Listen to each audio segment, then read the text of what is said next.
Chapter 9 The Book That Saved the Earth. Written by Claire Boyko. Mother Goose is a well-known book of nursery rhymes in English. Do you think such a book can save planet Earth from a Martian invasion? Read this play set 4 centuries in the future and find out.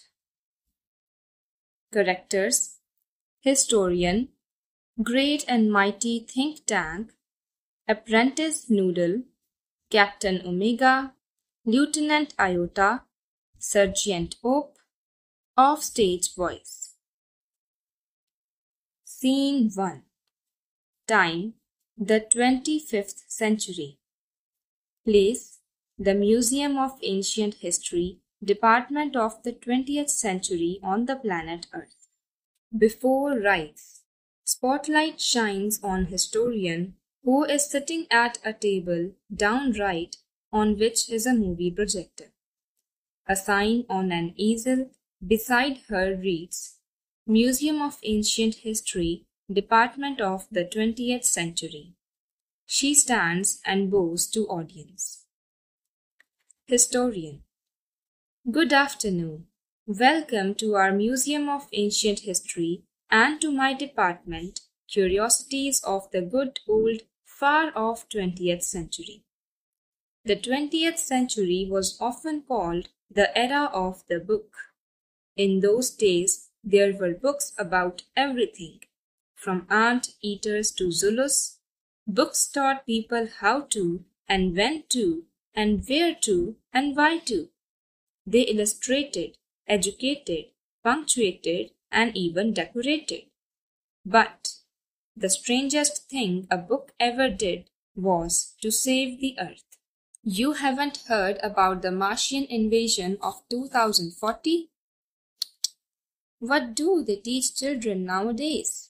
Well, the invasion never really happened because a single book stopped it. What was the book, you ask? A noble encyclopedia? A tome about rockets and missiles? A secret file from outer space? No, it was none of those. It was, but here, let me turn on the historioscope and show you what happened many centuries ago in 2040. She turns on projector and points it left. Spotlight on historian goes out and comes up down left on think tank, who is seated on a raised box, arms folded. He was a huge egg-shaped head, and he wears a long robe decorated with stars and circles. Apprentice Noodle stands beside him at an elaborate switchboard. A sign on an easel reads, Mars Space Control, Great and Mighty Think Tank, Commander-in-Chief. Bow low before entering. Noodle, bowing. Oh, great and mighty think tank, most powerful and intelligent creature in the whole universe. What are your orders? Think tank, peevishly. You left out part of my salutation, Apprentice Noodle. Go over the whole thing again. Noodle. It shall be done, sir, in a sing-song. O great and mighty think tank, ruler of Mars and her 2 moons, most powerful and intelligent creature in the whole universe. Out of breath.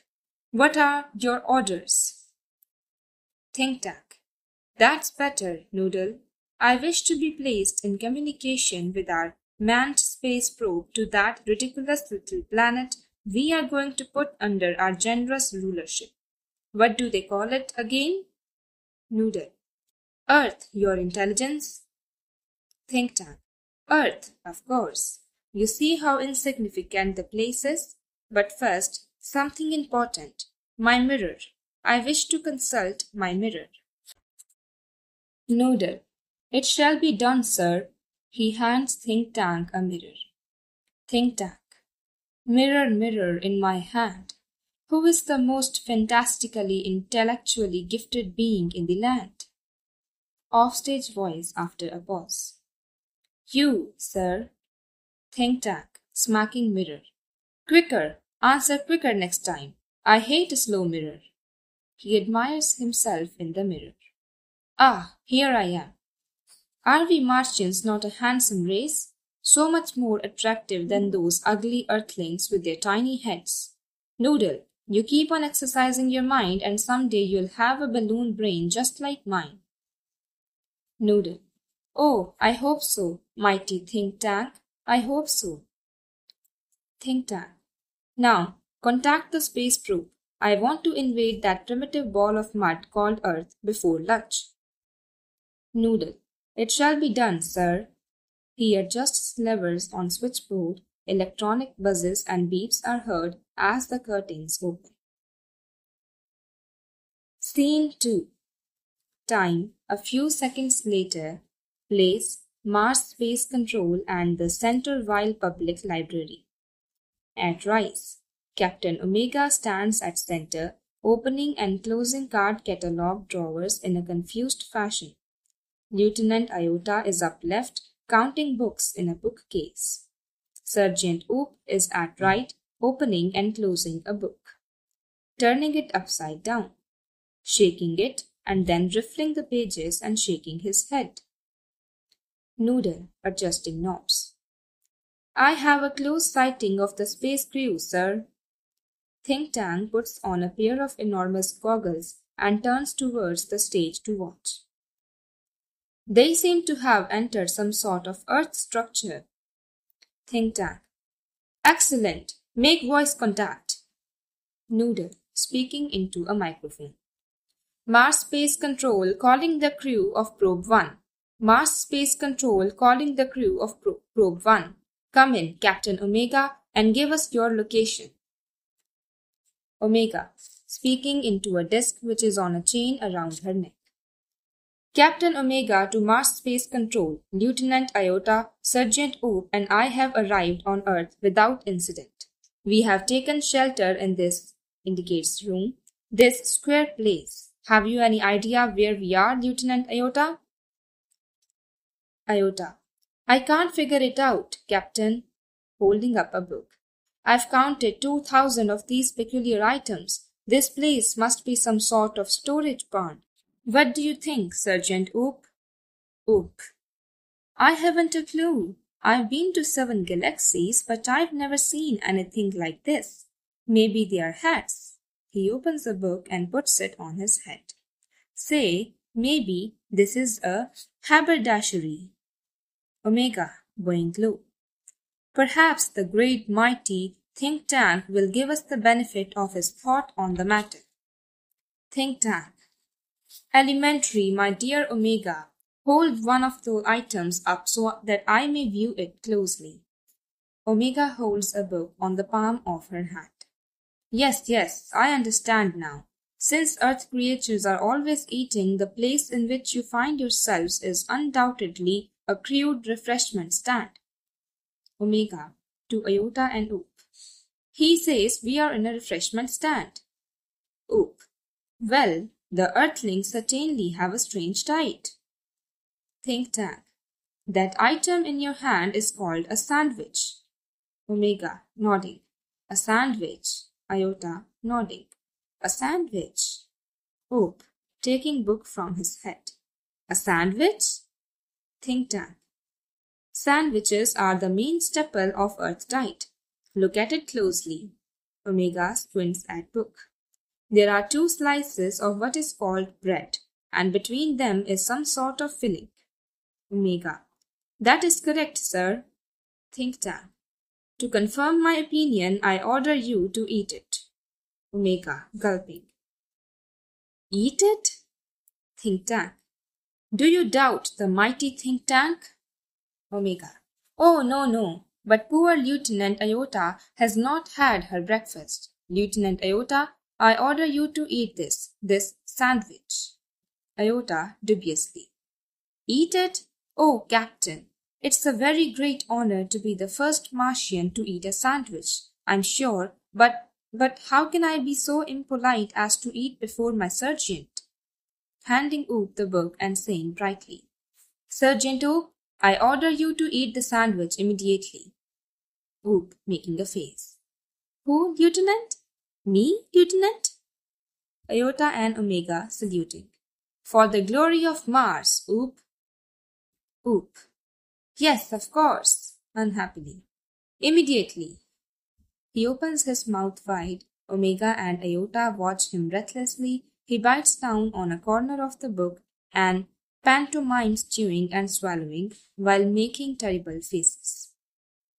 Omega. Well, Oop. Iota. Well, Oop. Oop cuffs. Omega and Iota pound him on the back. Think tank. Was it not delicious, Sergeant Oop? Oop saluting. That is correct, sir. It was not delicious. I don't know how the Earthlings can get those sandwiches down without water. They are dry as Martian dust. Noodle. Sir, great and mighty think tank. I beg your pardon, but an insignificant bit of data flowed into my mind about those sandwiches. Think tank. It can't be much, but go ahead. Give us your trifling bit of data. Noodle. Well, sir, I have seen severe films of those sandwiches. I noticed that the Earthlings did not eat them. They used them as some sort of communication device. Think tank haughtily. Naturally, that was my next point. These are actually communication sandwiches. Think tank is never wrong. Who is never wrong? All saluting. Great and mighty think tank is never wrong. Think tank. Therefore, I order you to listen to them. Omega. Listen to them? Iota and Oop to each other puzzled. Listen to them? Think tank.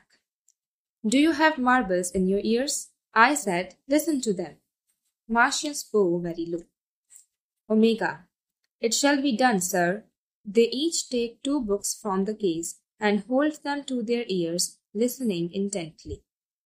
Iota whispering to Omega. Do you hear anything? Omega whispering back. Nothing. Do you hear anything, Oop? Oh, loudly. Not a thing. Omega and Iota jump in fright. Omega and Iota. Shh. They listen intently again. Think tank. Well, report to me. What do you hear? Omega. Nothing, sir. Perhaps we are not on the correct frequency. Iota. Nothing, sir. Perhaps the Earthlings have sharper ears than we do. Oop. I don't hear a thing. Maybe these sandwiches don't make sounds. Think tank. What? Does somebody suggest the mighty think tank has made a mistake? Omega. Oh, no, sir. We'll keep listening. Noodle. Please excuse me, your brilliance, but a cloudy piece of information is twirling around in my head. Think tank. Well, twirl it out, Noodle, and I will clarify it for you. Noodle. I seem to recall that the Earthlings did not listen to the sandwiches. They opened them and watched them. Think tank. Yes, that is quite correct. I will clarify that for you, Captain Omega. Those sandwiches are not for ear communication, they are for eye communication. Now, Captain Omega, take that large colorful sandwich over there. It appears to be important. Tell me what you observe. Omega picks up a very large volume of Mother Goose, holding it so that the audience can see the title. Iota looks over her left shoulder and Oop peers over her right shoulder. Omega. It appears to contain pictures of Earthlings. Iota. There seems to be some sort of code. Think tank sharply interested. Code? I told you this was important. Describe the code. Oop. It's little lines and squiggles and dots, thousands of them alongside the pictures. Think tank. Perhaps the Earthlings are not as primitive as we have thought. We must break the code. Noodle. Forgive me your cleverness, but did not the chemical department give our space people vitamins to increase their intelligence? Think tank. Stop! A thought of magnificent brilliance has come to me. Space people, our chemical department has given you vitamins to increase your intelligence. Take them immediately and then watch the sandwich. The meaning of the code will slowly unfold before you. Omega. It shall be done, sir. Remove vitamins. Crew takes vitamins from boxes on their beds. Present vitamins. They hold vitamins out in front of them stiffly. Swallow vitamins. They pop the vitamins into their mouths and gulp simultaneously. They open their eyes wide, their heads shake, and they put their hands to their foreheads. Think tank. Excellent. Now, decipher that code. All. It shall be done, sir. They frown over the book, turning pages. Omega, brightly. Aha! Iota, brightly. Oh ho! Oop, bursting into laughter. Ha ha ha! Think tank. What does it say? Tell me this instant. Transcribe, Omega. Omega. Yes, sir. She reads with great seriousness. Mistress Mary, quite contrary, how does your garden grow? With cockle shells and silver bells and pretty maids all in a row. Oop. Ha ha ha. Imagine that. Pretty maids growing in a garden. Think tank, alarmed. Stop. This is no time for levity. Don't you realize the seriousness of this discovery? The Earthlings have discovered how to combine agriculture and mining. They can actually grow crops of rare metals such as silver and cockle shells. They can grow high explosives too. Noodle, contact our invasion fleet. Noodle, they are ready to go down and take over Earth, sir. Think tank, tell them to hold. Tell them new information has come to us about Earth. Iota, transcribe. Iota, yes, sir. She reads very gravely. Hey diddle diddle, the cat and the fiddle. The cow jumped over the moon.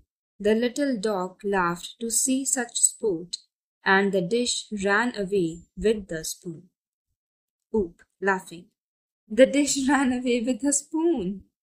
Think tank. Cease laughter. Desist. This is more and more alarming. The Earthlings have reached a high level of civilization. Didn't you hear? They have taught their domesticated animals musical culture and space techniques. Even their dogs have a sense of humor. Why, at this very moment, they may be launching an interplanetary attack of millions of cows. Notify the invasion fleet. No invasion today, Oop. Transcribe the next code. Oop. Yes, sir. Reading. Humpty Dumpty sat on a wall. Humpty Dumpty had a great fall. All the king's horses and all the king's men cannot put Humpty Dumpty together again. Oh, look, sir, here's a picture of Humpty Dumpty. Why, sir, he looks like... Turns large picture of Humpty Dumpty towards Think Tank and the audience. Think Tank, screaming and holding his head. It's me! It's my great and mighty balloon brain. The Earthlings have seen me, and they are after me. Had a great fall. That means they plan to capture Mars Central Control and me. It's an invasion on Mars. Noodle, prepare a space capsule for me. I must escape without delay. Space people, you must leave Earth at once. But be sure to remove all traces of your visit. The Earthlings must not know that I know. Omega, Iota, and Oop rush about, putting books back on shelves. Noodle. Where shall we go, sir? Think Tank. 100 million miles away from Mars. Order the invasion fleet to evacuate the entire planet of Mars. We are heading for Alpha Centauri, 100 million miles away. Omega, Iota, and Oop run off right as Noodle helps Think Tank off left and the curtain closes. Spotlight shines on Historian down right. Historian, chuckling. And that's how one dusty old book of nursery rhymes saved the world from a Martian invasion. As you all know, in the 25th century, 500 years after all this happened, we Earthlings resumed contact with Mars and we even became very friendly with the Martians. By that time, great and mighty think tank had been replaced by a very clever Martian, the wise and wonderful Noodle. Oh yes, we taught the Martians the difference between sandwiches and books. We taught them how to read too, and we established a model library in their central capital of Marsopolis. But as you might expect, there is still one book that the Martians can never bring themselves to read. You have guessed it, Mother Goose. She bows and exits right. Curtain falls.